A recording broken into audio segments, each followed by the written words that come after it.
The wind across the Laramie Range did not just blow. It was a physical thing, a razor of ice and fury that scoured the land. It peeled the bark from the pines and screamed with a voice that sounded like a legion of grieving mothers. Snow did not fall so much as it flew sideways, a blinding white sheet that erased the line between earth and sky. In the heart of this maelstrom, a man and a horse moved as one shadow against the gale. Eli Granger kept his head low, the brim of his hat a useless shield.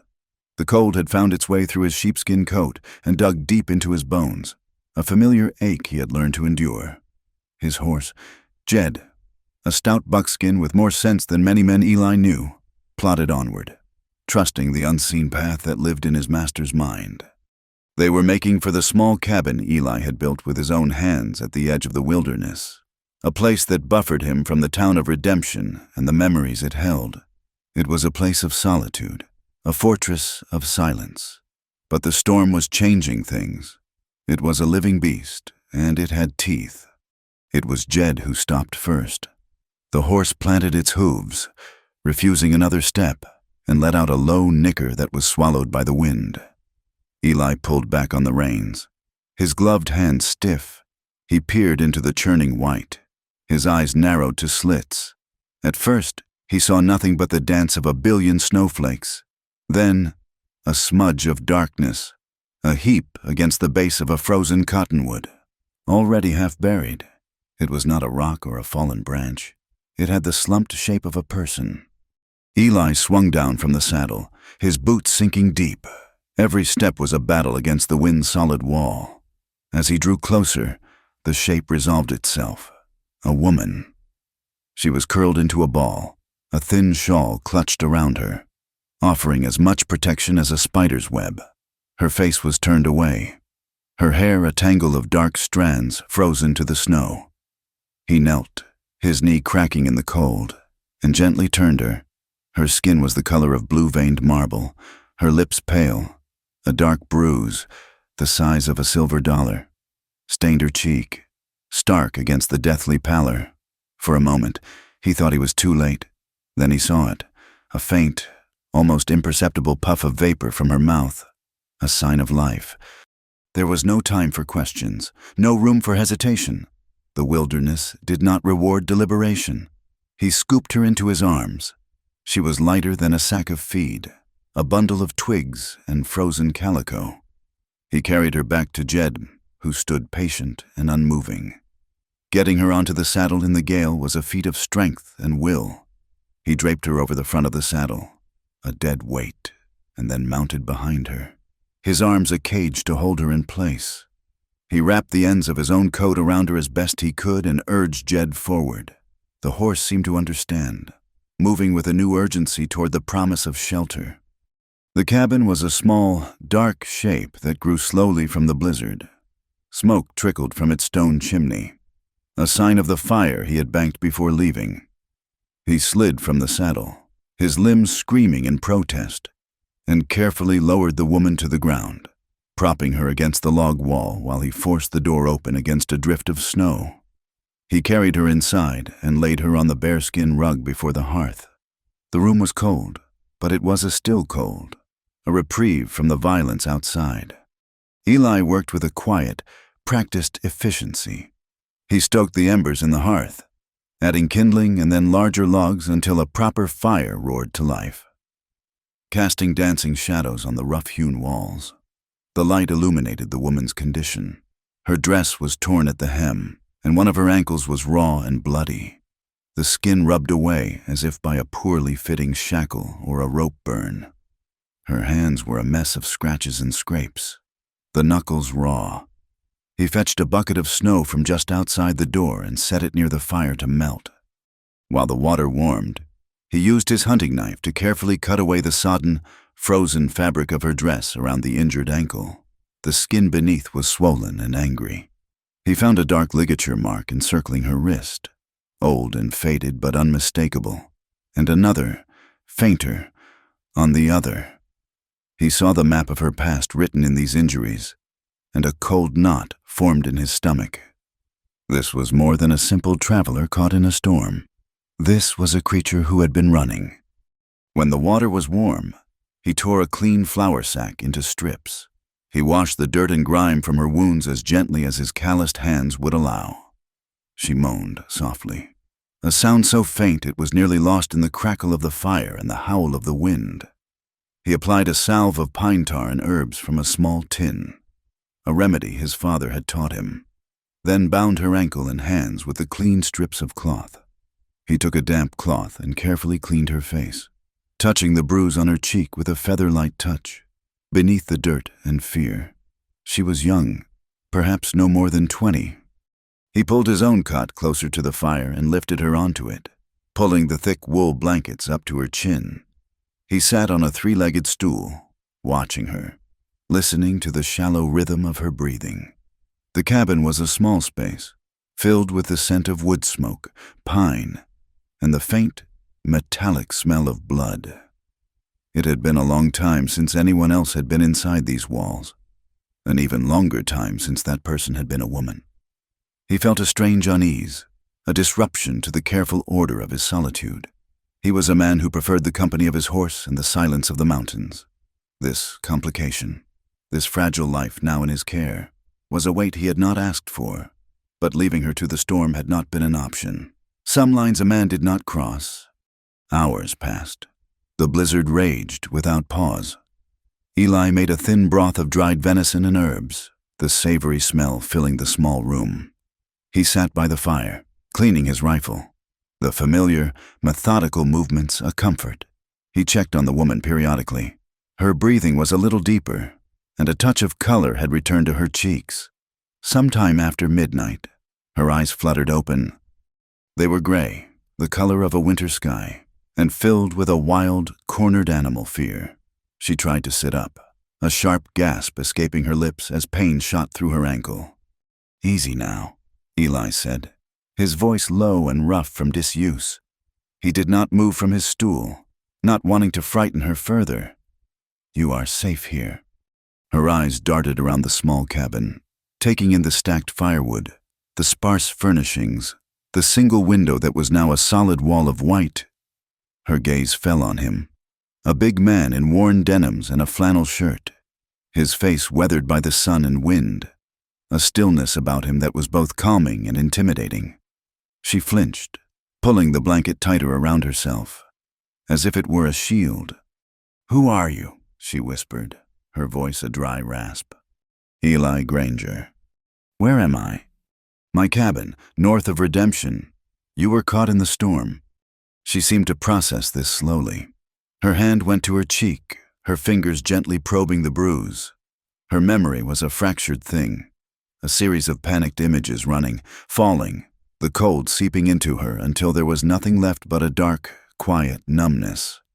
The man, Granger, had not moved. He just watched her with eyes the color of faded blue denim, his expression unreadable. I got lost," she said, the lie tasting clumsy on her tongue. Eli simply nodded. He did not challenge her. He rose slowly and ladled some of the broth into a tin cup. He held it out to her. She stared at his hand, large and scarred, and hesitated. Her own life had taught her that nothing was given freely, especially not from men. Kindness was a currency used to purchase something later. She saw the old, faded mark on her own wrist and recoiled from the memory it conjured. "You need to get your strength back," he said, his tone even, patient. Her stomach growled, a traitorous sound that broke the tension. Slowly, cautiously, she reached out and took the cup. Her hands trembled so much that the hot liquid sloshed over the sides. He said nothing, just turned and went back to his stool. She drank the broth in small, careful sips. It was hot and salty, and it sent a wave of warmth through her shivering body. It was the most wonderful thing she had ever tasted. When she finished, she set the cup down. "Thank you." He nodded again. The silence stretched between them, thick with unspoken questions. The only sounds were the fire and the storm. "What is your name?" he finally asked. She hesitated for a heart-stopping second. The name that was hers was a liability, a beacon for the man she was fleeing. she had to bury it, just like she had to bury her past. She chose the first name that came to mind, a simple, common name, a name that was not hers. "Sarah," she said. "Well, Sarah," Eli said, rising to his feet, "you should get some rest. The storm will not be breaking anytime soon." She watched, her body tensing, as he walked toward the cot. He was going to claim his payment now. She braced herself for the demand, for the rough hands and the sour breath she knew so well. It was the way of things. But he did not stop at her cot. He walked past her and picked up one of the spare blankets from a chest at the foot of the bed. It was a worn, patched thing, but it was thick. He then took his heavy sheepskin coat from its peg by the door. "What are you doing?" she asked, her voice trembling. "Jed needs checking on, and I will sleep in the barn," he said, as if it were the most natural thing in the world. He did not look at her as he spoke, just focused on pulling on the heavy coat. "You take the bed. You need the warmth more than I do." She stared at him, utterly bewildered. The barn would be freezing, the wind cutting through the gaps in the wood. It was a place for an animal, not a man. No man had ever offered her comfort without expecting something in return. No man had ever chosen discomfort for her sake. It was a gesture so foreign to her experience that she could not comprehend it. It was an act of quiet, unadorned decency, and it struck her with more force than a physical blow. "You do not have to do that," she managed to say. He finally looked at her, his gaze direct but not threatening. "I do," he said, and there was a finality in his tone that left no room for argument. "Lock the door behind me." He turned and, without another word, unlatched the heavy plank door. The wind tore it from his grasp, slamming it open with a deafening crash. A blast of snow and ice-cold air filled the cabin, making the fire dance wildly and causing her to cry out. He fought the storm, putting his shoulder into the door and forcing it shut against the incredible pressure. The latch fell into place with a solid thud, and the cabin was once again a sanctuary of relative quiet and warmth. Sarah, who was not Sarah, was left alone. She was in a stranger's cabin, in the bed of a man she did not know, a man who had just willingly gone out into a deadly blizzard to sleep in a barn so she could be safe and warm. She listened to the storm raging outside, a monstrous, hungry thing. But for the first time in a very long time, the fear that had been her constant companion began to recede, replaced by a fragile, terrifying flicker of something else. In the heart of the storm, in the warmth of a stranger's fire, she felt the first thaw of a long and bitter winter in her own soul. It was a feeling so unfamiliar it felt like pain. It was the feeling of hope. The world was muffled when she woke. For a long moment, Sadie lay still, listening. The wind no longer shrieked. It had softened to a low, mournful moan, a beast licking its wounds after a rampage. The fire in the hearth had been banked, casting a gentle, orange glow that felt ancient and peaceful. She was alone in the cabin, wrapped in the heavy warmth of the wool blankets. The pain in her ankle had dulled to a persistent throb, a reminder of her flight. She pushed herself up, her muscles protesting. The small cabin was an island of order in a world of chaos. A stack of firewood stood neatly by the hearth. A few tin plates and cups were clean on a rough plank shelf. There was a stark simplicity to the place, the home of a man who owned nothing he did not need. Her eyes fell on the door. It was barred from the inside. He had not locked her in. He had trusted her. The thought was so novel it was unsettling. The door creaked open, and a gust of cold air swirled in, carrying the clean, sharp scent of snow. Eli Granger filled the doorway, his shoulders dusted white. He carried an armload of freshly split logs, which he set down quietly by the fire. He did not look at her immediately, giving her time to compose herself. He moved to the hearth and began rebuilding the fire, his movements economical and sure. "Morning," he said, his back to her. His voice was a low rumble. "Good morning," she replied, her voice barely a whisper. He finished with the fire and finally turned. His blue eyes rested on her for a moment, a calm, assessing gaze that held no judgment. "How is the ankle?" "It hurts." "That is to be expected." He moved to the small table, where a pot of water was already beginning to steam over the heat. He tore another strip from the flour sack. "I will need to change the dressing." Fear, cold and familiar, pricked at her. She instinctively pulled the blanket tighter. His hands were large and calloused. She knew the kind of pain hands like that could inflict, but she also remembered the gentleness with which he had cleaned her wounds before. She watched as he knelt by the cot, not too close, and set the basin of warm water and the clean cloth on the floor. He did not reach for her. He waited. It was a test, she realized, a choice. He was giving her the power to refuse. Taking a shaky breath, she slowly extended her leg from under the blanket. He took it as the assent it was, his touch firm but careful as he unwrapped the soiled bandage. He worked in silence, his focus entirely on the task. He cleaned the wound with a patience she had never known, his movements deft and professional. When he was finished, he rewrapped it tightly in the fresh dressing. He did all of this without a single unnecessary word. His silence a strange kind of comfort. He respected the boundary of her body, touching only where he must to provide aid. The days that followed fell into a quiet, predictable rhythm, governed by the storm that held them captive. The world outside the cabin's single window remained a churning vortex of white. They were sealed in a small pocket of existence, a world that consisted of 4 log walls and the steady heartbeat of the fire.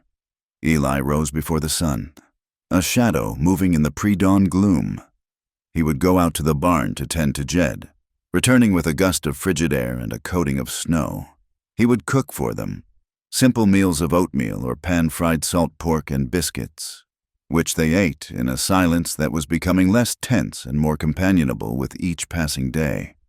Sadie spent most of her time on the cot, her ankle propped on a pillow he had fashioned from a grain sack stuffed with straw. She watched him. She learned the cadence of his life through observation. She saw the way he cleaned his rifle every evening, the methodical slide and click of the oiled metal, a soothing, mechanical sound. She watched him mend a tear in his leather gloves with a needle and thread, his large fingers surprisingly nimble. He was a man of immense self-sufficiency, his world pared down to the essential tasks of survival. He never pried. He never asked where she had come from or where she was going. He called her Sarah, accepting the name she had given without question.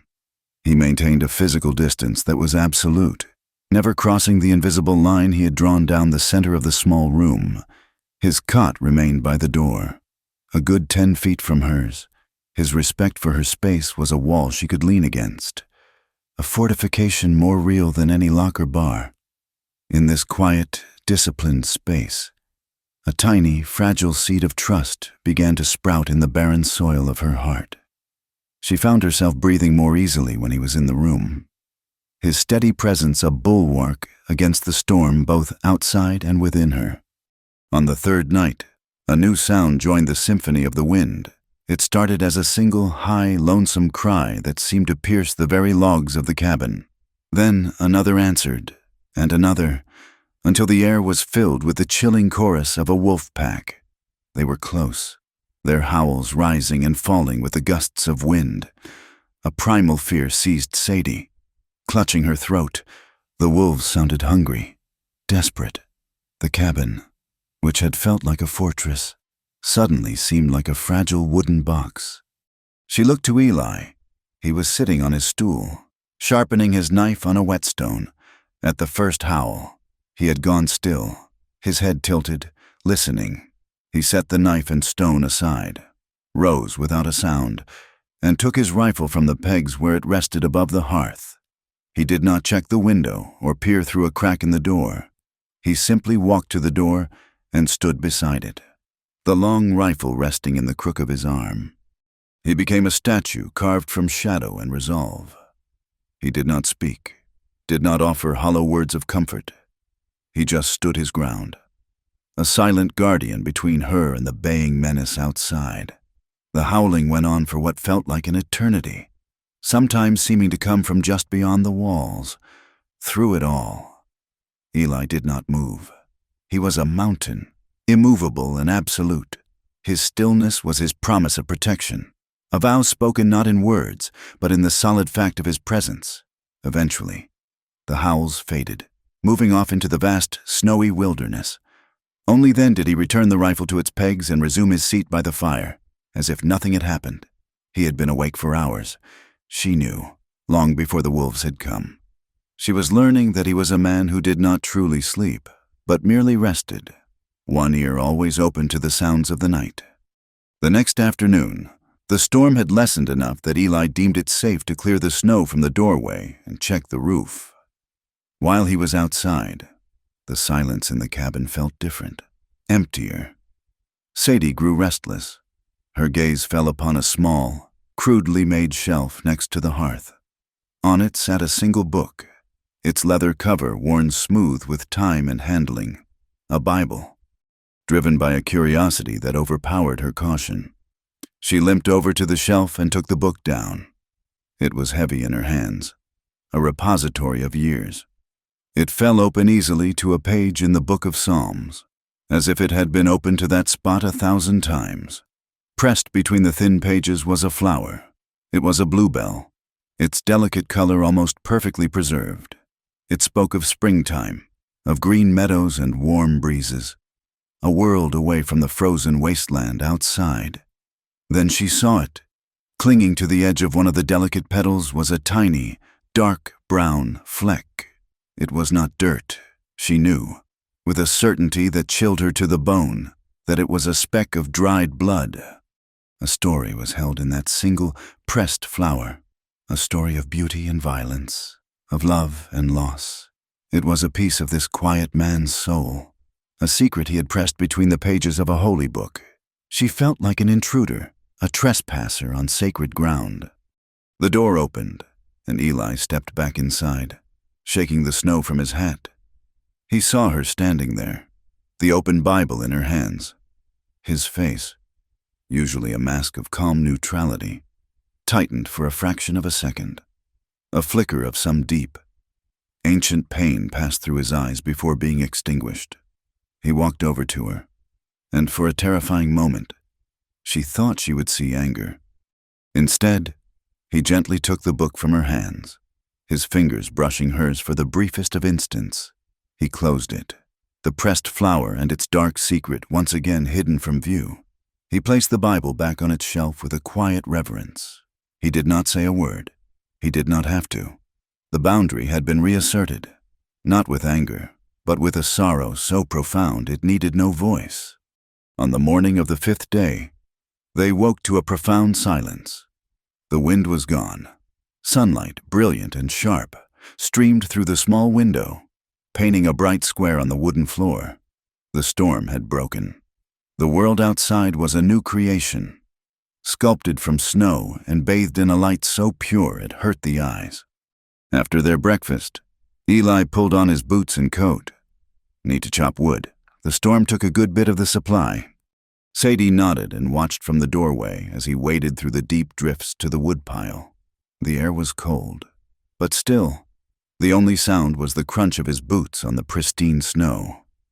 He reached the chopping block, took off his heavy sheepskin coat, and tossed it aside. He then unbuttoned his thick flannel shirt and shrugged it off as well, leaving him in just his long-sleeved undershirt. Steam rose from his body in the frigid air. He picked up the heavy axe, planted his feet, and swung. The blade bit deep into a log with a satisfying thwack. He swung again, and the log split cleanly in two. He worked with a powerful, steady rhythm, his body a seamless extension of the tool in his hands. As he raised the axe high for another blow, his undershirt pulled tight across his back and shifted. Sadie's breath caught in her throat. For a single, stark moment, the bright morning sun illuminated the skin of his back through the thin fabric. It was not smooth skin. It was a landscape of old agony, a crisscrossing network of raised white scars. They were puckered and twisted, a pale latticework of pain that spread across his shoulders and down his spine. They were burn scars, old ones, long healed, but their story was written there for anyone to see. She stared, unable to look away. This man, this quiet, gentle man who had chosen to sleep in a frozen barn for her comfort, who had stood guard against wolves, who had tended her wounds without question or expectation, was a survivor of some terrible fire. His silence was not a lack of feeling. It was a fortress he had built around a core of unimaginable pain. He was like her. He, too, wore the map of his past on his skin. In that moment, watching him swing the axe under the cold Wyoming sun, his back a testament to all he had endured, Sadie's perspective shifted irrevocably. The fragile trust she had been nurturing blossomed into something deeper, something more solid. He was not just her rescuer. He was a fellow soul who understood, without a single word needing to be spoken, what it meant to carry scars. The silence that fell between them after she saw his scars was different. It was no longer a space to be filled, but a shared territory, a landscape of unspoken understanding. That evening, as they sat by the fire, the quiet was heavy, but not with tension. It was the quiet of two people who had seen a glimpse of the other's soul and did not flinch away. Sadie knew she had to break it. The trust he had shown her demanded a piece of the truth in return, a risk to match the one he had taken for her. She stared into the flames, her hands clasped tightly in her lap. "My name is not Sarah," she said, the words coming out in a rush before her courage could fail. Eli did not look up from the piece of leather he was mending. He simply stopped his work, his hands going still. He waited. I worked in a saloon," she continued, the words tasting like ash in her mouth. She had practiced saying them, but they still felt like a brand. In a town like Redemption, those words were a verdict in themselves. They painted a picture of a certain kind of woman, a woman deserving of whispers and scorn, a woman to whom bad things were expected to happen. In Cheyenne, I served drinks. Sometimes I sang. She left out the rest, the parts that turned her stomach, the parts that woke her up at night. This piece of the truth was heavy enough. She finally dared to look at him. She expected to see something in his face: disgust, disappointment, or perhaps a flicker of a new, predatory interest. She had seen all those expressions before. They were the currency of her old life. But Eli's face was unreadable. He held her gaze for a long moment, his blue eyes as clear and deep as a mountain lake. Then he gave a slow, deliberate nod. It was not a nod of approval or disapproval. It was a nod of acknowledgement. He had heard her, and he was not going to cast her out. He picked up his leatherwork and the needle, and with a steady hand, he pushed it through the hide, pulling the thread taut. The simple, domestic sound filled the cabin. He had accepted her confession and dismissed it as unimportant, all with a single stitch. The weight that had been crushing Sadie's chest for years eased, just a fraction. He had not judged her. The next morning, the world was blindingly bright. The sun on the snow created a glare that made the eyes water. The paths to town were still impassable for a wagon, but a man on a good horse could make it. Their supplies, already meager before the blizzard, were running low. "I'm going into town," Eli announced as he cleared their breakfast plates. "We need flour, salt, coffee."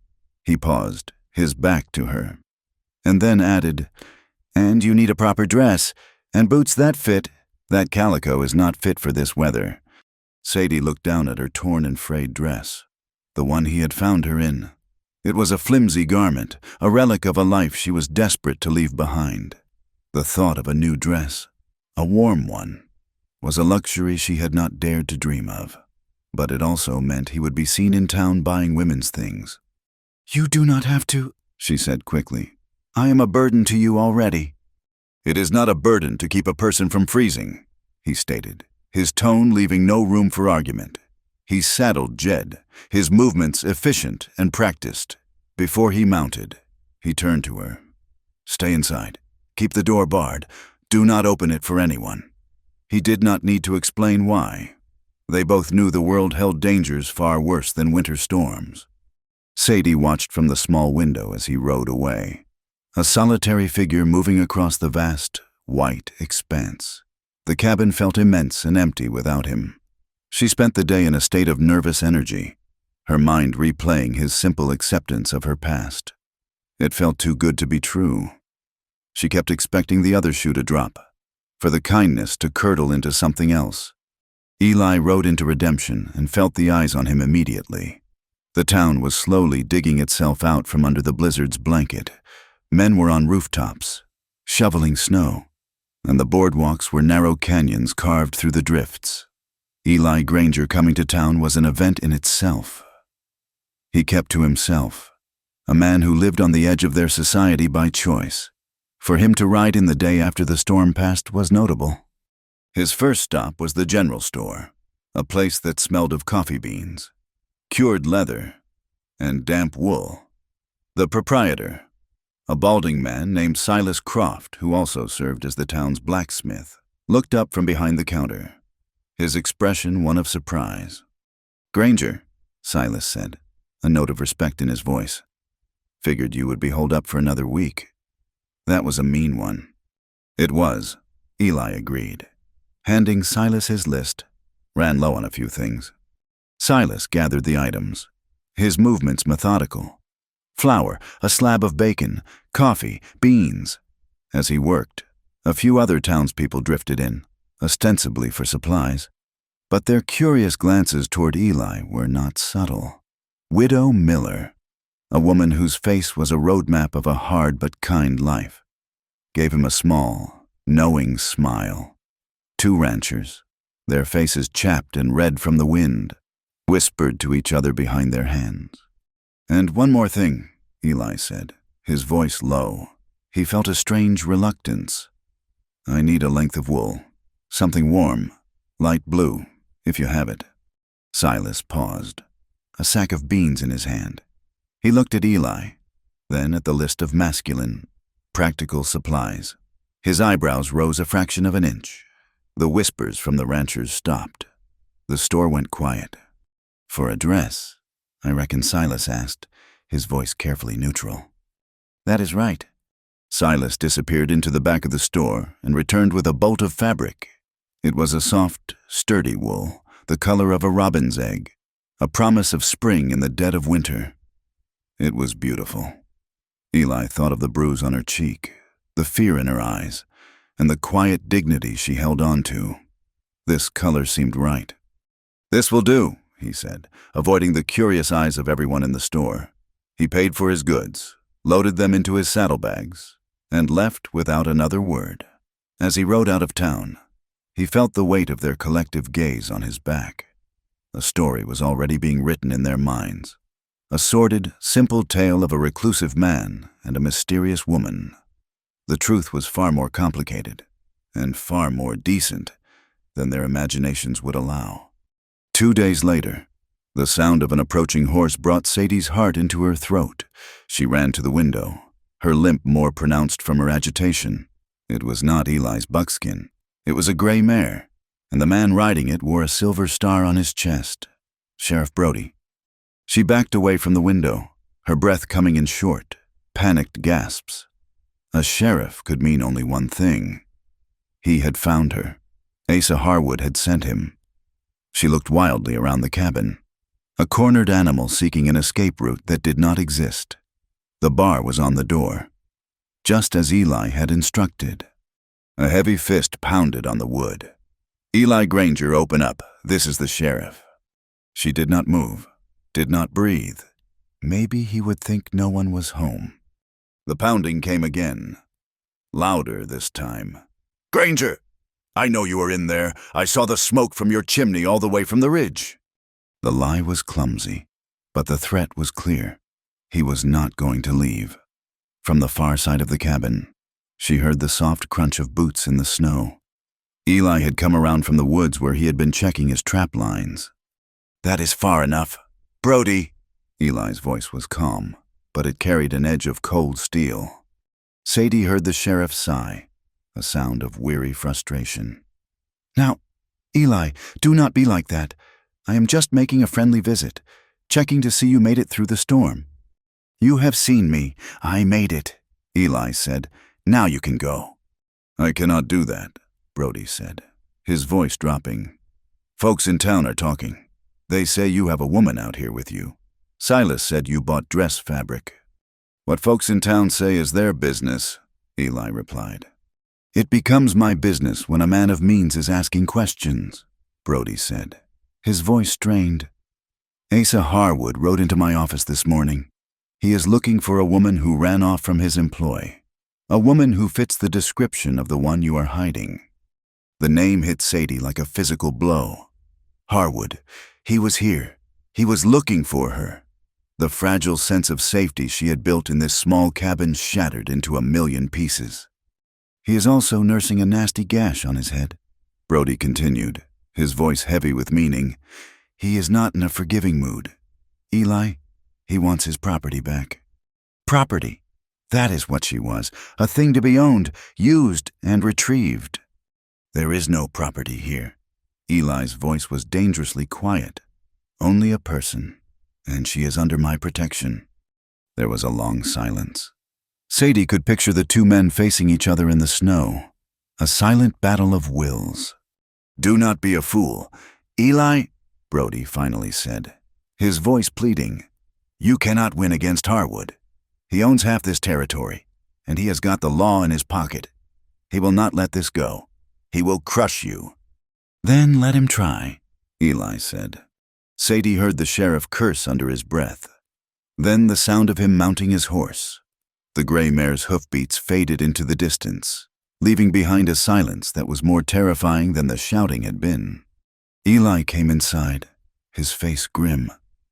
He looked at Sadie, who was trembling, her face as white as the snow outside. He did not say, I told you so. He did not say anything. He just went to the hearth and began to stir the pot of soup that was simmering there. That night, Sadie could not sleep. Sheriff Brody's words echoed in her mind.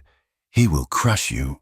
She had run from Harwood to save herself, but now her presence was threatening to destroy the one person who had shown her true kindness. She was a disease, a plague that brought ruin to anyone she touched. She could not let that happen. She could not be the reason Eli's life was torn apart. She waited until the cabin was dark and still, until Eli's breathing had settled into the slow, deep rhythm of what she thought was sleep. She slid from the cot, her movements as silent as a ghost. She had no boots, no coat. It did not matter. She would rather face the cold than be the cause of his destruction. She reached the door, her hand trembling as she slowly, carefully lifted the heavy wooden bar. Where do you think you are going? His voice came from the darkness near the door, so close it made her jump. He was not asleep. He had been waiting. He was sitting on his cot, a dark silhouette against the faint moonlight filtering through the window. I am leaving, she whispered, her voice choked with unshed tears. I will not bring his trouble to your door. His trouble is already here, Eli said, his voice flat. He rose to his feet, a towering shadow in the small room. Running will not solve anything. Where would you go? The mountains will kill you before morning. It does not matter, she said, her voice breaking. It is better than him finding me here, better than him hurting you because of me. He is going to try to hurt me anyway, Eli said. That is what men like Harwood do. They push until people break. He took a step closer, and she flinched, but he stopped, maintaining the space between them. The question is not whether you leave or stay. The question is whether we let him win. She looked at him, at his strong, quiet face in the gloom. She saw the stubborn set of his jaw, the resolve in his eyes. He was not afraid, or if he was not letting it rule him. He was choosing to stand his ground. She had spent her whole life running, hiding, making herself small. She did not know how to stand. She did not know how to fight. I do not want you to get hurt, she whispered. He was silent for a long moment. The fire popped and crackled in the hearth. The old logs of the cabin groaned. You can stay, he said. The words were simple, spoken without adornment or emotion, but they were the strongest things she had ever heard. It was not a question. It was not an invitation. It was a statement of fact, a declaration. He was planting a flag in the ground, drawing a line in the snow, and placing her safely behind it. He was giving her a choice she had never had before, the choice to stop running. She looked from the dark, cold wilderness waiting outside the door to the steady, unmovable man standing before her. For the first time, staying felt more possible, more powerful than running away. She slowly lowered her hand from the door and let the bar slide back into place with a soft, definitive thud. Sadie's decision to stay settled into the cabin like a fine layer of dust, changing the texture of everything. The heavy bar on the door was no longer a symbol of her captivity, but of a shared resolve. Winter began to lose its iron grip on the land. The sun grew stronger, and the immense drifts of snow began to shrink.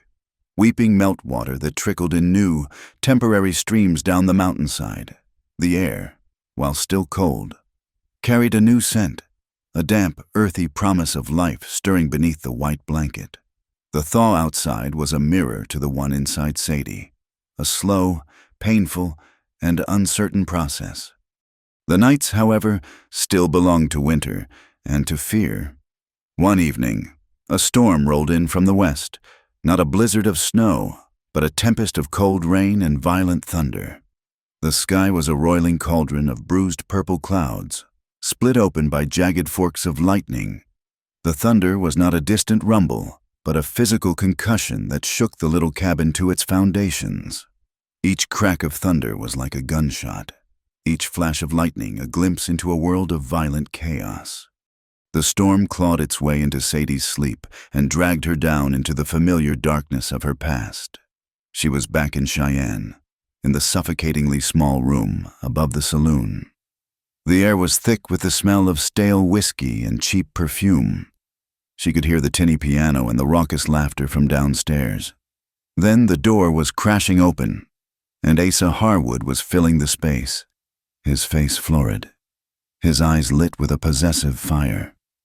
The thunder outside became the sound of his fist hitting the wall, the lightning the flash of his cruel smile as he lunged for her. She was screaming, but no sound came out. Her limbs were leaden, her struggles useless against his crushing weight. She woke with a choked cry, bolting upright on the cot. Her heart was a wild bird beating against the cage of her ribs.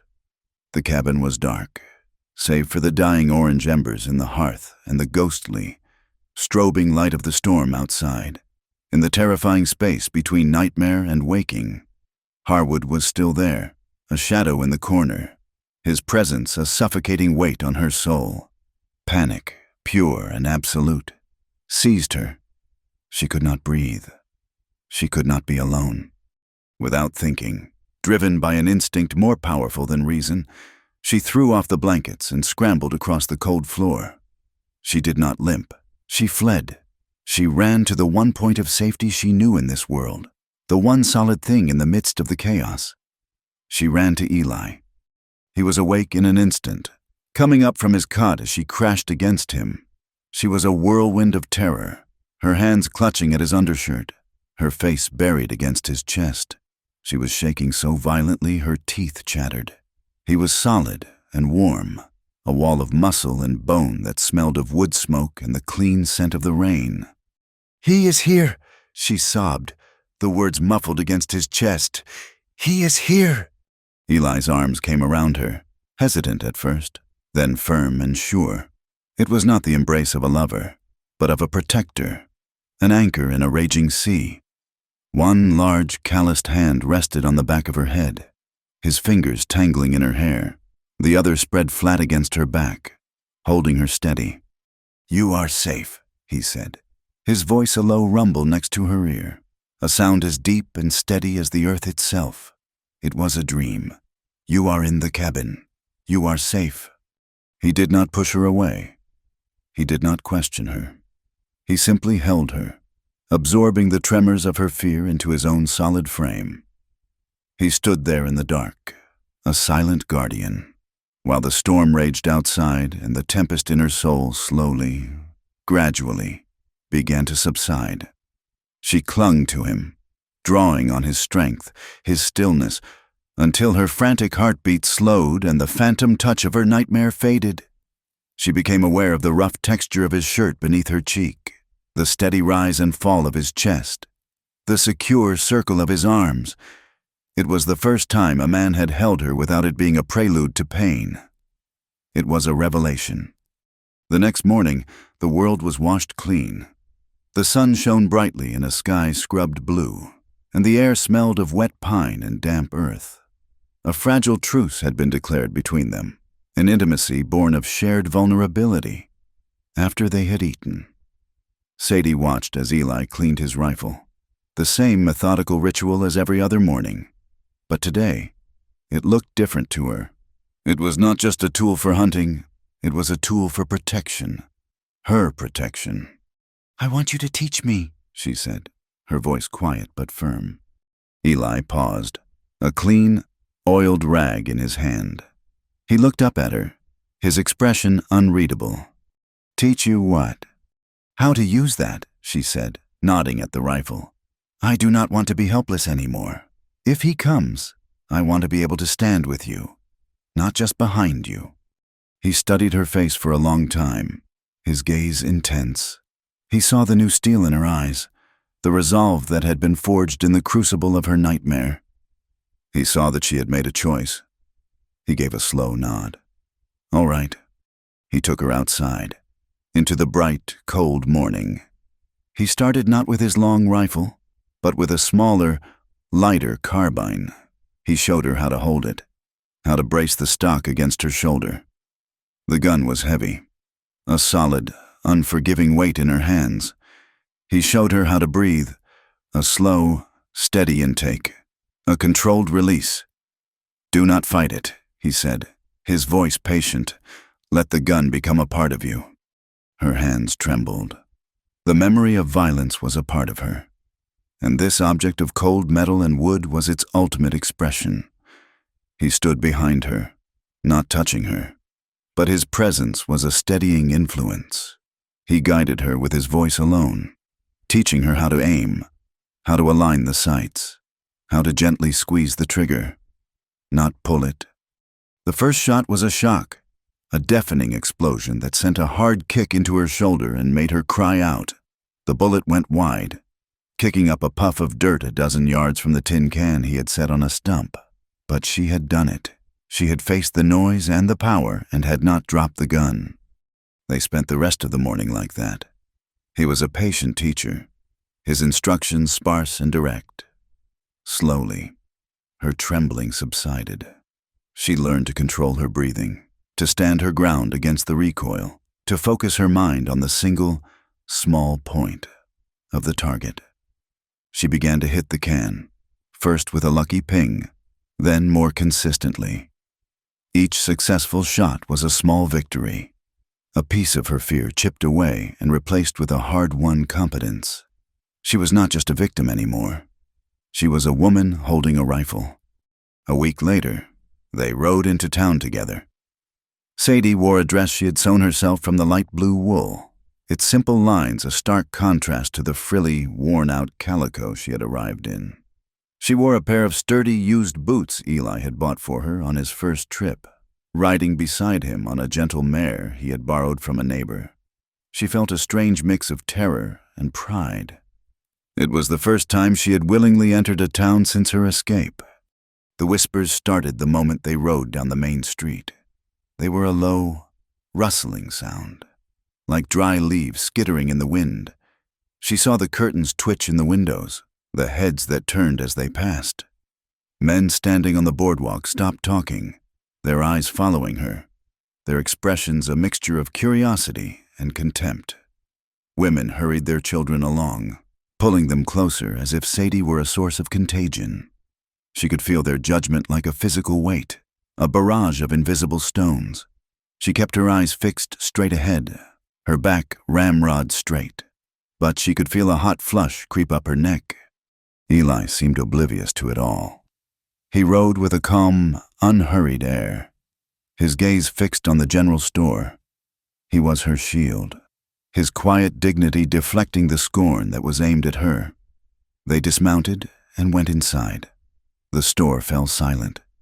Silas Croft, the blacksmith, gave them a curt nod, his face carefully neutral. But Sadie saw the way his eyes lingered on her, the question he did not dare to ask. As they gathered their supplies, she heard the hushed words from a group of women near the fabric bolts. That is her. The saloon girl Granger pulled out of the snow. Shameless. Living out there with him? Mark my words, no good will come of it. Each word was a tiny, poisoned dart. She flinched, her hands tightening on a sack of flour. Eli placed his hand gently on her arm. His touch was brief, but it was enough. It was a silent message. I am here. Let them talk. The following Sunday, Widow Miller stood up in the small, crowded church. The preacher had just finished a long sermon on the evils of gossip and bearing false witness. The widow, a woman whose opinion carried the weight of a long and righteous life, turned to face the congregation. Her voice, though old, was clear and strong. "Preacher, your words are fine and true," she said, her sharp eyes scanning the faces of her neighbors. "But I see some of you here today who would do well to listen to them. I see people who look at a man who has shown Christian charity to a soul in need and see only sin. I see people who look at a young woman who has clearly known hardship and see only a target for your vicious tongues." She paused, letting the silence grow heavy. "The book tells us to judge not, lest we be judged. Perhaps it is time we tended to the logs in our own eyes before we go hunting for the specks in our brothers." She sat down, her back straight, leaving a stunned and shamed silence in her wake. They heard about it a few days later from a passing trapper. The news brought a small, grateful smile to Sadie's face.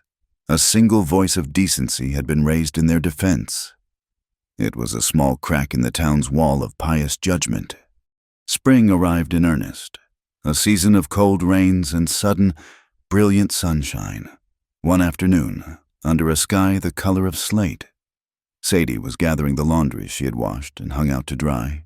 She was humming softly, a simple tune from her childhood, feeling a moment of quiet contentment. She was wearing the blue wool dress.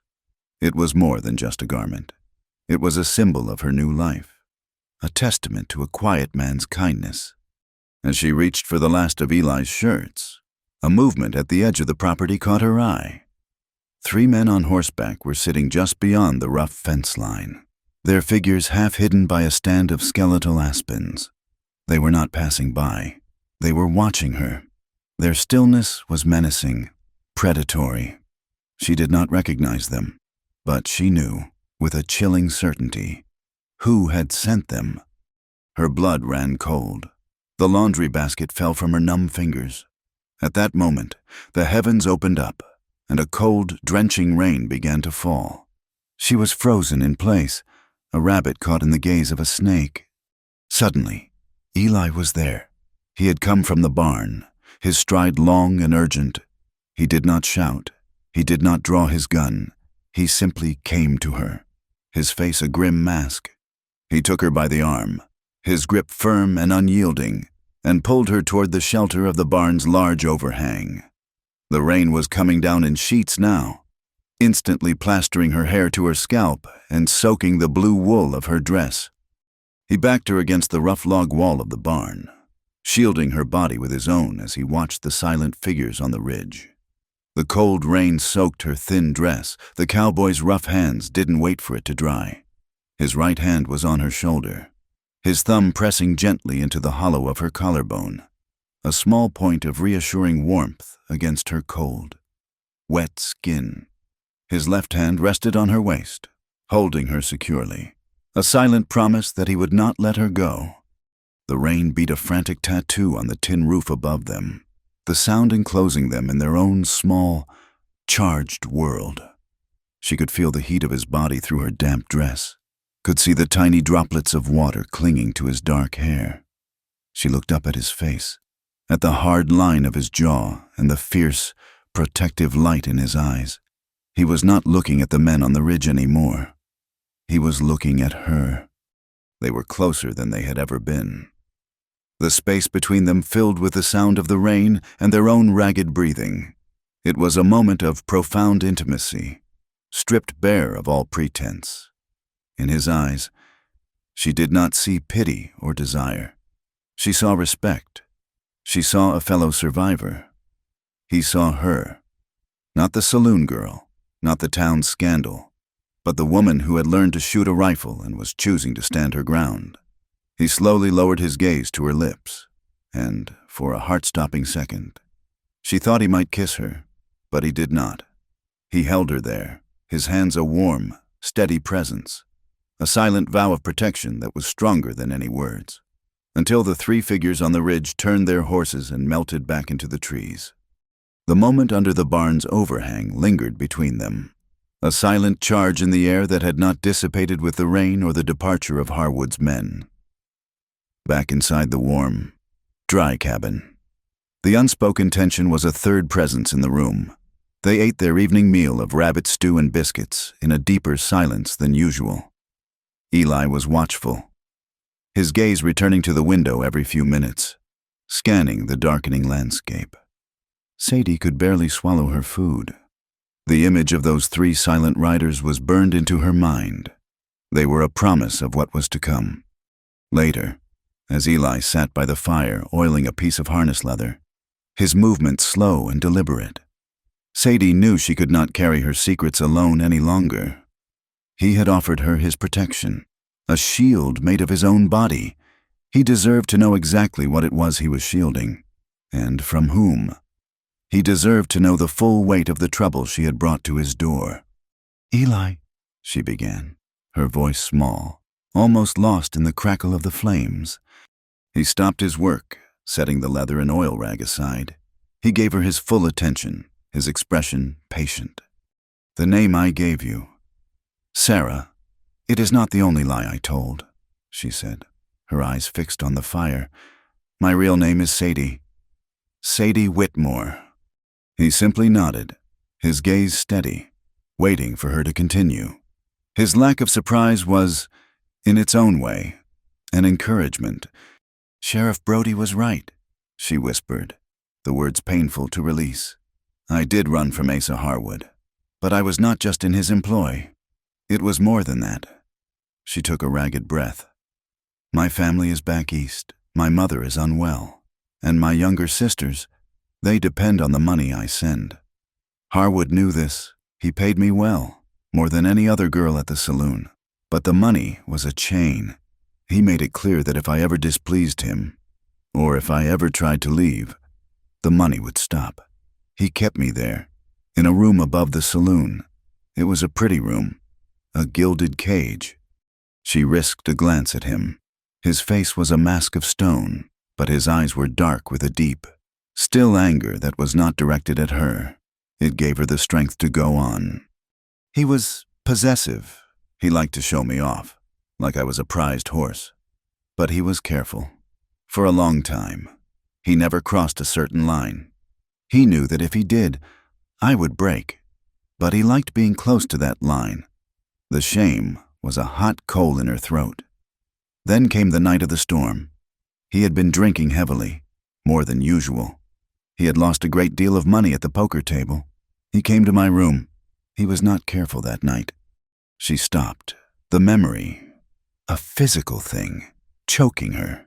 She could still smell the sour scent of whiskey on his breath, see the ugly twist of his mouth. "He said he had paid for me, and it was time he collected his due. I told him no. I fought him." Her voice dropped so low it was almost inaudible. "He was strong. He tore my dress. He was going to—" She could not say the words. She closed her eyes. Her hands clenched into fists in her lap. There was a fireplace poker by the hearth. It was heavy, made of iron. I grabbed it. I swung it as hard as I could. I felt it connect with his head. There was a terrible sound.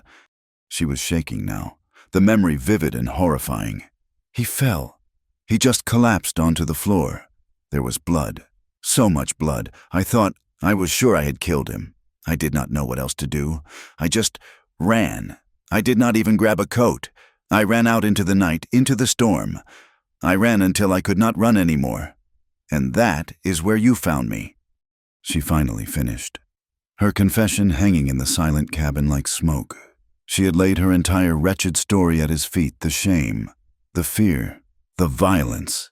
She had confessed to what she believed was a killing. Now came the judgment.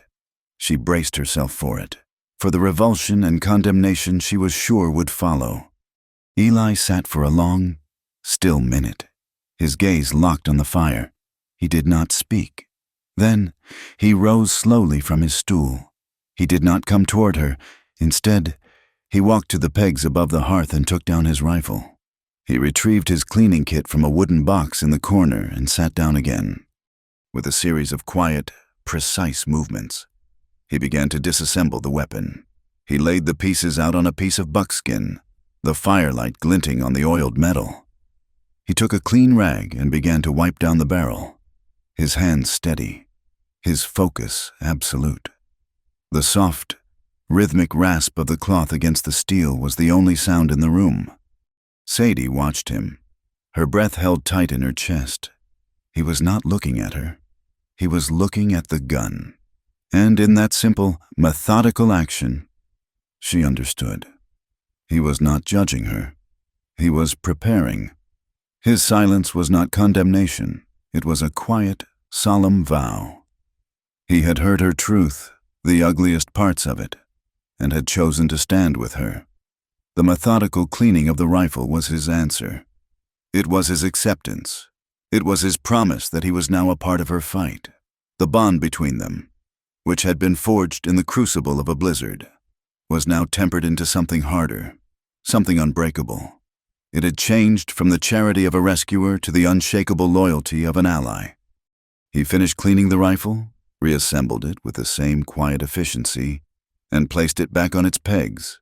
He turned to her then, his face calm. "Brody said Harwood was alive. He said, his voice even. He said he had a gash on his head. So you did not kill him. Sadie, you just gave him what he deserved." The confirmation of it, the fact that she was not a killer, washed over her in a wave of relief so profound it left her weak. But the relief was followed by a fresh wave of fear.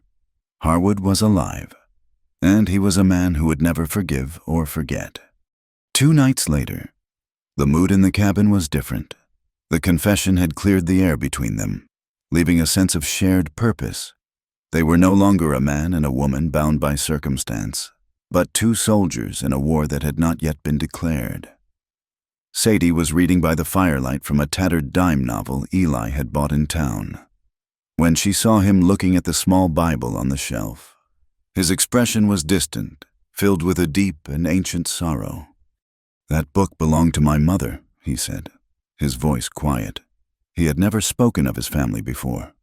Sadie waited, knowing that he was offering a piece of his own story in return for hers. He reached for the Bible and took it down from the shelf. He held it in his large hands as if it were a fragile, sleeping bird. She was a good woman, believed in the power of kindness above all else. He opened it to the page she had found before, the one with the pressed bluebell. He looked at it for a long time before he spoke again. "Her name was Annabelle," he said, his voice growing rough. "The flower was from her. She loved bluebells, said they were the color of the sky just before a perfect day." He gently touched the dried petal with the tip of his finger. "We were to be married." Sadie's heart ached for him, for the loss that was so palpable in the small cabin. "It was a long time ago, almost 10 years now," he continued, his gaze fixed on the flower, on the past. "There was a dispute over grazing rights, my father and a few other small ranchers against the Harwood family. It was Asa's father back then. But Asa was just as arrogant and greedy as he is now. It got ugly. Threats were made. Fences were cut. One afternoon, I was riding with Annabelle. We were planning the spot where we would build our own cabin. The Harwoods and some of their hired guns rode up on us. They were drunk and looking for a fight.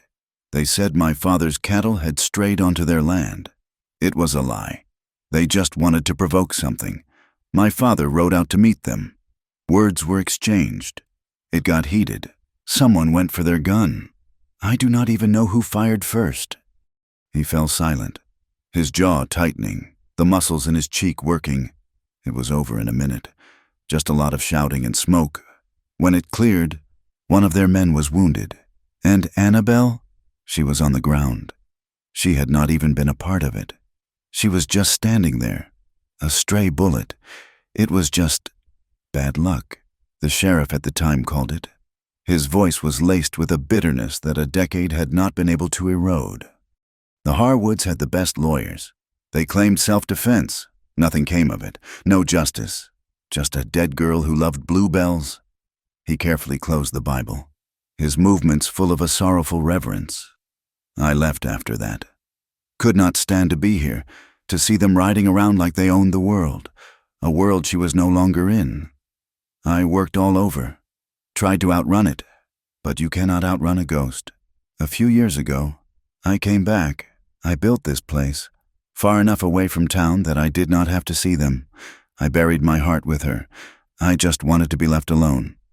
He looked up from the book and met her eyes, and in his gaze, she saw it all, the raw, unhealed wound of his past mirroring the fresh, terrified wound of her own. His story was about justice denied. Hers was about justice not yet sought. They were two sides of the same tarnished coin. Asa Harwood was not just her enemy. He was the heir to the legacy of pain that had defined Eli's life. So when Sheriff Brody came here talking about Asa Harwood, Eli said, his voice now cold and hard as iron, "And when you told me what he did to you, it was not just about you anymore. It is about Annabelle, too. It is about a debt that has been left unpaid for far too long." The bond between them was now complete. It was no longer just about survival or protection. It was about a reckoning. They were not just allies anymore. They were partners in a quest for a justice that the world had denied them both, by choosing to tell him her truth. Sadie had not just chosen a future for herself. She had given Eli a reason to finally confront his past. A week passed in a state of tense vigilance. The uneasy peace was like the calm in the eye of a hurricane, a temporary reprieve before the inevitable return of the storm. The spring air had turned dry and restless. A hot, persistent wind blew down from the mountains, rattling the lone window of the cabin and whispering through the pines with a sound like a drawn-out sigh. It was a wind that dried the land, curled the new leaves, and made a man wary of an errant spark. Every evening, Eli would stand on the porch, his eyes scanning the horizon, watching the sun set in a blaze of angry orange and red, his hand never far from the Colt revolver holstered at his hip. The day Asa Harwood returned to redemption, the wind carried the news all the way to Eli's small homestead. It came in the form of Sheriff Brody, his gray mare kicking up dust as it trotted up the path. He was not alone. Behind him, at a respectful distance, rode two grim-faced men Eli recognized as Harwood's top hands. Eli met them on the porch, his stance relaxed but ready. Sadie stood just inside the doorway, the light carbine held loosely in her hands, its presence a statement in itself. Sheriff Brody avoided looking at her, his gaze fixed on Eli. The sheriff looked haggard, a man worn thin by a conflict between his conscience and his self-preservation. "Granger," Brody began, his voice strained, "I have got an official warrant here." He fumbled inside his coat and produced a folded piece of paper, the official seal of the territorial court visible at the bottom. "A warrant for what?" Eli asked, his voice flat and cold. "For the arrest of one Sadie Whitmore," Brody said, reading from the document in a rote, unsteady voice, "on charges of theft of property and attempted murder, filed by Mr. Asa Harwood." From behind the sheriff, one of the riders spurred his horse forward. It was Harwood himself. He sat tall in an expensive saddle. Though he held the reins with one hand, the other rested on a silver-headed cane that was balanced across his lap. A fresh, livid scar cut across his temple, disappearing into his hairline. His face was paler than before, but his eyes were like chips of obsidian, cold and devoid of all light. They fixed on Sadie. a look of pure, venomous possession. "That is my property you are harboring, Granger," Harwood said, his voice a low, cultured snarl that was more menacing than any shout. "I have come to collect it. The law is on my side." Eli ignored him completely. His attention remained on the sheriff, on the flimsy piece of paper in his trembling hand.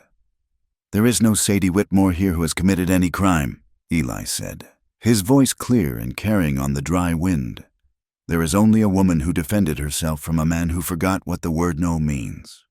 Brody flinched, his face flushing with shame. "Eli, I am just doing my job. The warrant is signed by the judge." "A judge who plays poker with Harwood every Thursday night," Eli countered. He held out his hand. "Let me see that." Hesitantly, Brody handed the warrant over. Eli took it, his eyes scanning the formal, looping script. The charges were lies, the signatures a mockery of justice.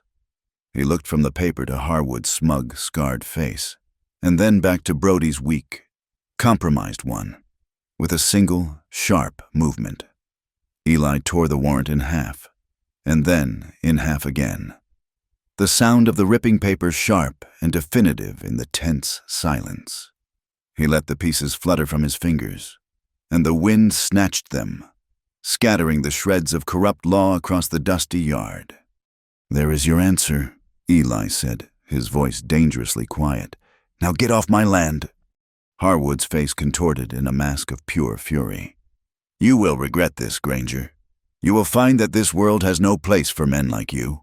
He wheeled his horse around, his two men following suit, and they galloped away, leaving a cloud of dust and hatred in their wake. Sheriff Brody remained, his face ashen. "He will not let this go." "Eli," he whispered, his words a desperate plea, "he will destroy you." "You made your choice, Brody," Eli said, turning his back on the sheriff and walking into the cabin. He closed the door, leaving the lawman to sit alone in the dust with the tattered pieces of his authority. The town, which had been a quiet sea of whispers, now became a landscape of open division. When Eli and Sadie rode in for supplies a few days later, the change was stark. Some townsfolk, the ones whose livelihoods were tied to Harwood's vast ranching empire, crossed the street to avoid them. They looked through them as if they were ghosts, their faces pinched with fear. But others did not look away. As they passed the smithy, Silas Croft was hammering a glowing horseshoe on his anvil. He stopped his work, wiped the sweat from his brow with a soot-stained arm, and gave Eli a firm, solid nod. It was a small gesture, but it was a declaration. Two older men, veterans of the war who spent their days on a bench outside the land office, straightened up as they passed. They did not smile, but they met Eli's gaze with a look of quiet, professional respect, the acknowledgement of one soldier to another. And then there was a new presence, a Lakota man. His face a timeless map of sun and wind, stood in the shadows of the general store's overhang. His name was Kills the Night, a hunter who lived in the hills and traded furs with the town. He was a man of few words, his silence as vast and profound as the plains.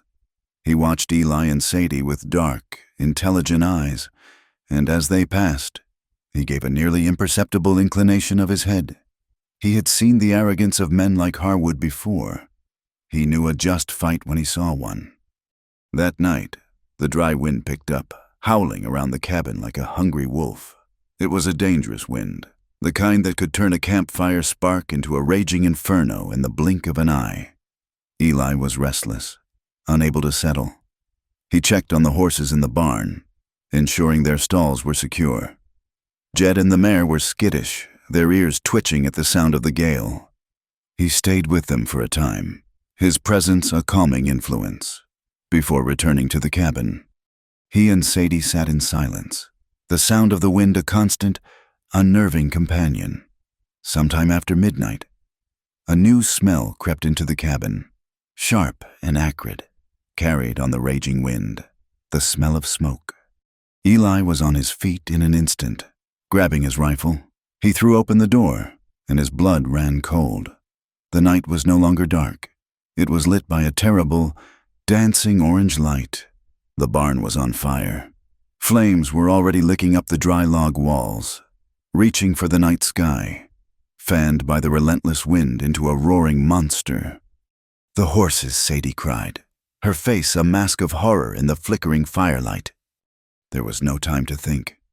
Eli sprinted toward the inferno, Sadie right behind him. The heat was a physical blow, a solid wall that seared the skin and stole the breath from the lungs. The roar of the fire was deafening. Inside the barn, they could hear the terrified, high-pitched screams of the horses. "Stay back," Eli yelled to Sadie over the roar. "Open the corral gate. Get it wide." He soaked a horse blanket in the water trough, held it over his head, and plunged into the burning structure. The smoke was a thick, black, choking cloud. He could barely see. Sparks and burning embers rained down around him. He found Jed first, the horse wild-eyed with terror, kicking at the walls of his stall. Eli spoke to him in a low, calm voice, the words of a lifetime of trust cutting through the panic. He unlatched the stall and, grabbing the horse's mane, led the trembling animal through the chaos toward the opening. He emerged from the smoke, coughing and gasping for air. With Jed in tow, he handed the reins to Sadie. "Get him clear." He did not hesitate. He plunged back into the fiery maw of the barn for the mare. As he reached her stall, a heavy, burning beam from the hayloft above groaned and then crashed down, striking his shoulder and sending him sprawling to the ground. A wave of white-hot agony shot through him, and for a moment, the world went black. But the mare's terrified scream brought him back. He pushed himself up, his left arm a useless, burning weight. Gritting his teeth against the pain, he used his good arm to free the frantic horse and guide her out into the night. They stumbled out of the collapsing structure just as the roof gave way with a deafening crash, sending a fountain of sparks and flames high into the sky. The barn was a total loss, a roaring funeral pyre against the dark canvas of the night. Sadie had gotten the horses into the relative safety of the corral. She ran to Eli, her eyes wide with fear as she saw him clutching his shoulder, his face pale and beaded with sweat. She helped him to the water trough, her hands gentle as she peeled away the smoldering fabric of his shirt. A fresh burn, angry and red, blistered the skin of his left shoulder. It lay starkly against the pale, puckered landscape of the old scars that covered his back. A new wound laid atop the old, a fresh chapter in a long story of pain and survival. This was Harwood's answer to the torn warrant. He had not come for Sadie. He had come for Eli's life, for his home, for his livelihood. He had used the wind and the fire as his weapons. They stood there for a long time, watching the barn burn itself out, the heat washing over them. The structure that had been Eli's sanctuary, the place where he had offered Sadie shelter, was now a heap of glowing embers and black, skeletal timbers. They had saved the horses, but they had lost a piece of their home. As the first pale light of dawn began to creep into the sky, painting the smoke-filled air in shades of gray and pink, Sadie helped Eli back to the cabin. His arm was bandaged with a clean cloth soaked in cool water. The pain was immense, but his face was set in lines of grim determination. This attack had not broken him. It had hardened him. Sadie felt a shift inside herself. She was no longer just the woman being protected, watching him risk his life, seeing him injured for her sake. She had become a partner in this war. His fight was her fight. His home was her home. They were a garrison of two, besieged but unbroken. Later that morning, as the sun rose over the smoldering ruins, Eli went to the edge of his property to check the fence line. At the base of a large cottonwood tree, tucked away where it would not be easily seen from the path, was a small bundle wrapped in cloth. He opened it. Inside were a half-dozen fresh eggs, a small loaf of bread, and a jar of clover honey. There was no note. He looked toward the town, a distant smudge on the horizon. Someone had seen, someone had understood, someone, in their own quiet way, had chosen a side. The fire had taken his barn, but it had also kindled a small, defiant spark of hope in the heart of the community. The courage of one man standing tall was beginning, ever so slowly, to wake the sleeping conscience of the town. The fire left a black, gaping wound on the land. For 2 days, the charred timbers of the barn smoldered, sending a thin, greasy plume of smoke into the otherwise clear spring sky, a constant, acrid reminder of Harwood's promise. The pain in Eli's shoulder was a deep, throbbing fire of its own, but he refused to favor it. He worked, his movements stiff and deliberate, reinforcing the corral fence and clearing the dangerous debris. Sadie worked beside him, her face set in grim lines, her earlier fear replaced by a cold, hard resolve. They did not speak much. Words were unnecessary. They were in the quiet, focused space of soldiers before a battle, a shared understanding passing between them in glances and nods. On the evening of the second day, as twilight bled purple and orange across the horizon, they had their first visitor. A wagon rumbled up the path, and Silas Croft, the blacksmith, climbed down. He was a broad, powerful man, his arms thick with the muscle of his trade. He did not waste time with pleasantries. In the back of his wagon, half covered by a canvas sheet, was the long, heavy barrel of a buffalo gun. "Heard about your barn?" Silas said, his voice a low rumble. He looked at the smoldering ruin, then at Eli's bandaged shoulder. "Figured you might have more trouble coming. This old rifle can reach out a lot farther than a pistol." Eli looked at the blacksmith, a man he had only ever traded with in town, and saw the unshakable bedrock of simple decency. "I am grateful, Silas," Eli said, "but this is not your fight. When a man like Harwood can burn a man's barn and get away with it, it becomes every honest man's fight," Silas replied, his tone leaving no room for argument. "Just tell me where you want me." Before the moon was high, 2 more figures emerged from the shadows of the pines. They were the 2 old veterans, moving with a quiet economy that belied their age. One carried a repeating rifle, the other a shotgun. They had seen tyranny before on fields of smoke and blood, and they recognized its ugly face in Asa Harwood. They nodded to Eli, their expressions grim. They did not need to explain why they were there.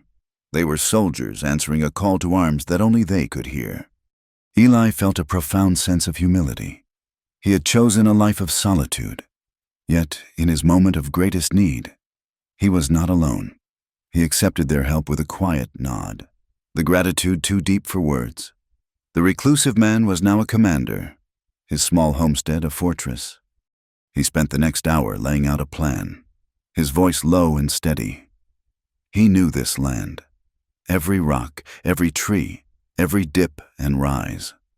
The burn on his shoulder ached with every movement, but he ignored it. He positioned the 2 veterans in a rocky outcropping to the west, a position that gave them a clear line of fire across the main approach to the cabin. He sent Silas to a rise behind the house, a sniper's perch where the buffalo gun could command the entire field. As he was giving his last instructions, a shadow detached itself from the deeper darkness of the forest. Kills the Knight stood before them, a longbow in his hand and a quiver of arrows on his back. He had not been summoned, but he had come. He listened to Eli's plan, his dark eyes taking in every detail. When Eli was finished, the Lakota warrior simply pointed to a thick stand of cottonwoods near the path. It was the perfect spot for an ambush. Eli returned to the cabin. Sadie was on the porch, the light carbine resting across her lap. She had been cleaning it, her movements sure and steady. There was no trace of the terrified woman he had pulled from the snow. In her place was a defender, a woman ready to fight for her home. "I will stand here," she said, her voice even. "They will be looking for you. They might not see me as a threat until it is too late." He looked at her, at the courage shining in her eyes, and his heart felt a painful, unfamiliar swell of emotion. He did not want her in the line of fire, but he knew that to send her inside would be to deny the strong woman she had become. "Aim low," he said. "We are not looking for a slaughter. We are looking for justice." The long night passed in near silence. The wind had died, and the world was cloaked in a cold, damp mist that clung to the ground. As the first hint of dawn painted the eastern sky a pale, sickly gray, they came, a dozen riders, emerging from the mist like vengeful ghosts. Asa Harwood was at their head, his scarred face a mask of cold fury. They rode with an arrogant confidence, an armed posse come to crush a single man. They did not know about the blacksmith on the hill, or the veterans in the rocks, or the hunter in the trees. They stopped just beyond the ruined barn, a dark line of men and horses against the growing light. Granger Harwood's voice cut through the morning stillness. "I gave you a warning. Now I have come to take what is mine. Send out the girl, and I might let you live." Eli stepped out onto the porch, his rifle held loosely in his good hand. "She is not a thing to be taken," he called back, his voice ringing with defiance. "And you will not set foot on this land." Harwood laughed, a harsh, ugly sound. "Brave words?" He raised his hand, about to give the order to attack. Before he could drop it, there was a sound like a sudden intake of breath, a swift, deadly whisper. The rider to Harwood's right gave a choked cry and slumped forward in his saddle, a dark fletched arrow protruding from his chest. For a heartbeat, there was stunned silence. Then chaos erupted. From the rocks to the west, the veterans opened fire, the crack of their rifles echoing in the misty air. 2 more of Harwood's men went down, the rest scattered, diving for cover behind their horses, their confident charge broken into a panicked scramble. A deep boom, like a clap of thunder, rolled down from the hill behind the cabin as Silas fired the buffalo gun. The heavy slug tore through a horse, sending the animal and its rider crashing to the muddy ground. Harwood's men began to return fire, their bullets thudding into the log walls of the cabin and splintering the porch railing. Sadie raised her carbine. Her hands were steady. She remembered Eli's words. Aim low. She fired, not at a man's chest, but at the ground near his feet, the bullet kicking up a spray of dirt that made him flinch back. She fired again, the bullet whining past another man's ear, forcing him to keep his head down. She was not a killer. She was a wall, and she would not let them advance. The fight was a blur of smoke, noise, and confusion. Harwood, his face a mask of disbelief and rage, saw Sadie on the porch, firing with a calm he had never imagined she possessed. His obsession, his property, was actively defying him, fighting him. The sight drove him into a frenzy. He ignored the bullets coming from the rocks and the hill. He raised his own heavy revolver, taking careful aim at the woman who had dared to stand against him. Eli saw it. The motion was unmistakable. Harwood's arm straightening, the black eye of the pistol barrel finding its target. There was no time to shout, no time to aim his own weapon. He moved on pure instinct, a desperate, lunging step that put his own body between Sadie and the bullet. The impact was a sledgehammer blow to his good shoulder, spinning him around. A searing, blinding pain exploded through him, and the world dissolved into a gray haze. He stumbled, his rifle clattering to the porch floor, but he did not fall. Sadie saw him get hit. She saw the dark stain spread across his shirt, the shock and pain on his face. In that instant, something inside her broke, not into fear, but into a terrible, cold clarity. The man who had saved her, who had shown her a kindness she did not know existed, was now bleeding on the ground because of her. Her fear vanished, burned away by a righteous fury. She raised the carbine. The world narrowed to the front sight of the rifle and the figure of Asa Harwood. She took a slow, steady breath, just as Eli had taught her. She did not aim for his heart or his head. She aimed for the source of his arrogant power. She squeezed the trigger. The rifle bucked against her shoulder. Across the yard, Asa Harwood screamed, a high, piercing sound of agony and disbelief. His leg folded beneath him, and he crashed to the ground, his revolver flying from his grasp. He clutched at his knee, which had been shattered by the bullet. The fight died. Harwood's men, seeing their leader screaming in the mud, lost their nerve. The steady, accurate fire from the unseen shooters had already broken their will. This was no longer a simple raid. It was a well-sprung trap. Eli, fighting through a wave of dizziness and pain, pushed himself to his feet. He picked up his Colt from its holster and began to walk, each step an effort of will, across the muddy, smoke-filled yard toward the man writhing on the ground. His allies emerged from their positions, their weapons still ready. He stood over Asa Harwood. He raised the revolver, the hammer clicking back with a sound of finality, and pressed the cold steel of the muzzle against Harwood's forehead. This was the moment. The face below him blurred, and for a second, he saw Harwood's father, sneering and triumphant. He saw Annabelle, lying in a field of bluebells, her life stolen by the arrogance of these men. The ghost of his past rose up inside him, screaming for vengeance, for a final, bloody payment on a decade-old debt. His finger tightened on the trigger. Then he looked back at the porch. He saw Sadie, standing tall, her face pale but her eyes blazing with a fierce, protective light. She was not a ghost from the past. She was the promise of a future. He looked down at the pathetic, whimpering man at his feet. Killing him would be an act of revenge, a surrender to the same darkness that had consumed the Harwoods. It would not bring Annabelle back. It would only destroy the man she had loved. "No," he said, the word a hoarse whisper. He was speaking to himself, to the ghost of Annabelle, to the man he used to be. He slowly, deliberately, lowered the gun. He chose justice. It was then that they heard it, the thunder of dozens of hoofbeats. A large group of riders was coming up the path. Not an organized posse, but a jumble of townspeople on workhorses and farm nags.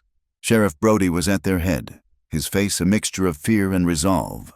And right beside him, riding astride a mule, was Widow Miller. They pulled up, their eyes taking in the scene of the battlefield Harwood's wounded men, the body of the man killed by the arrow, and the tableau at the center of it all. They saw Eli Granger, wounded and bleeding but standing tall, his gun lowered. They saw Asa Harwood, the most powerful man in the territory, brought low, weeping in the mud. They saw Sadie Whitmore, no longer a saloon girl or a victim, but a defender of her home, her rifle still held at the ready. The town was silent, their collective gaze a heavy weight. Sheriff Brody swung down from his horse. He knew this was the moment that would define him. He could no longer hide behind his fear. The entire town was his witness. He walked over to Eli, his eyes falling on the wound in his shoulder. Then he looked at Harwood.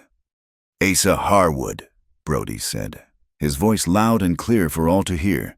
"You are under arrest for the attempted murder of Eli Granger and Sadie Whitmore, for the arson of this man's property, for leading an armed assault.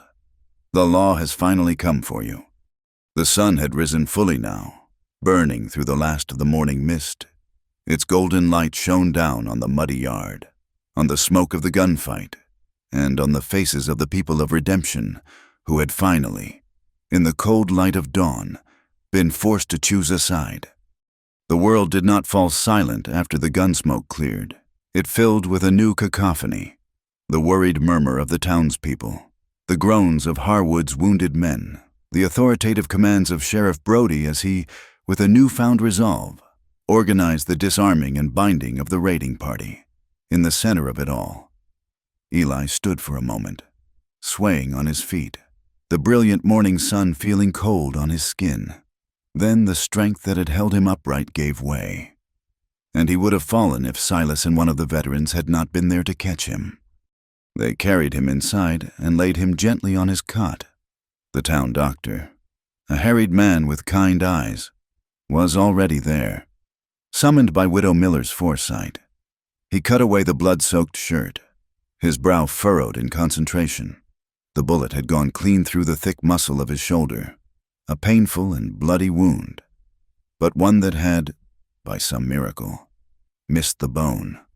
Through the haze of pain, Eli was aware of Sadie. She was a constant, steady presence at his side.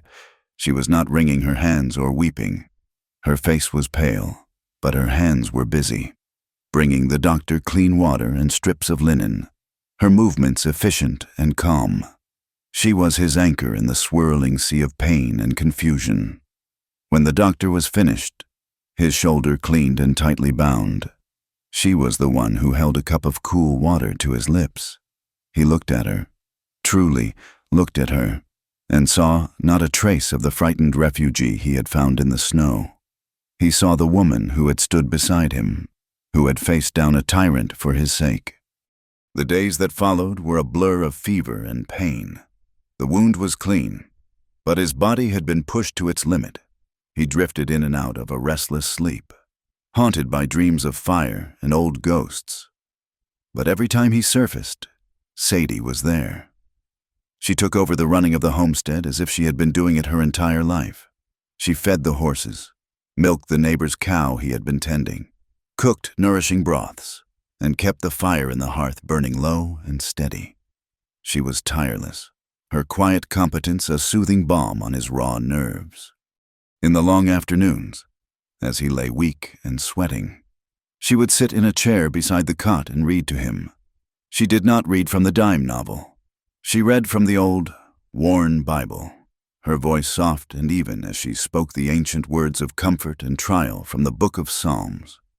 She would sometimes pause, her finger tracing the outline of the pressed bluebell, and he knew she was thinking of Annabelle, but it was not a painful intrusion.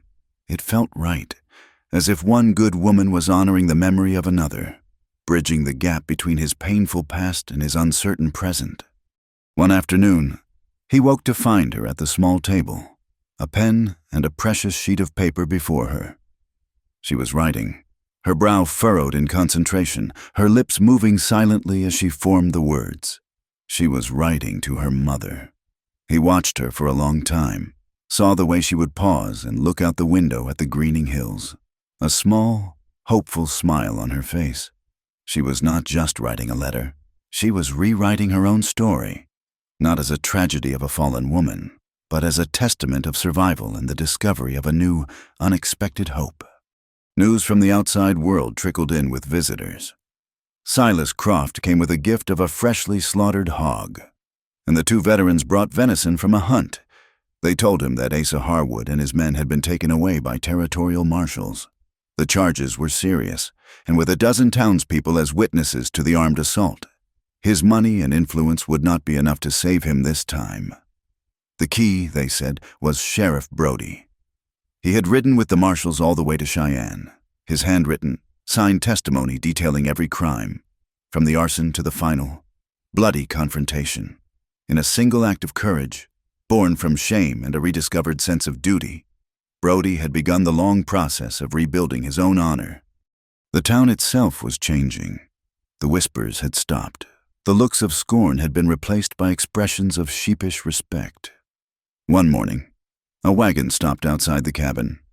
It was Martha Gable, one of the women whose sharp whispers Sadie had overheard in the general store. She approached the porch with a tentative, hesitant air, clutching a basket of freshly baked bread. "Miss Whitmore," she began, her eyes unable to meet Sadie's. I came to apologize. The things we said, the way we thought, we were wrong.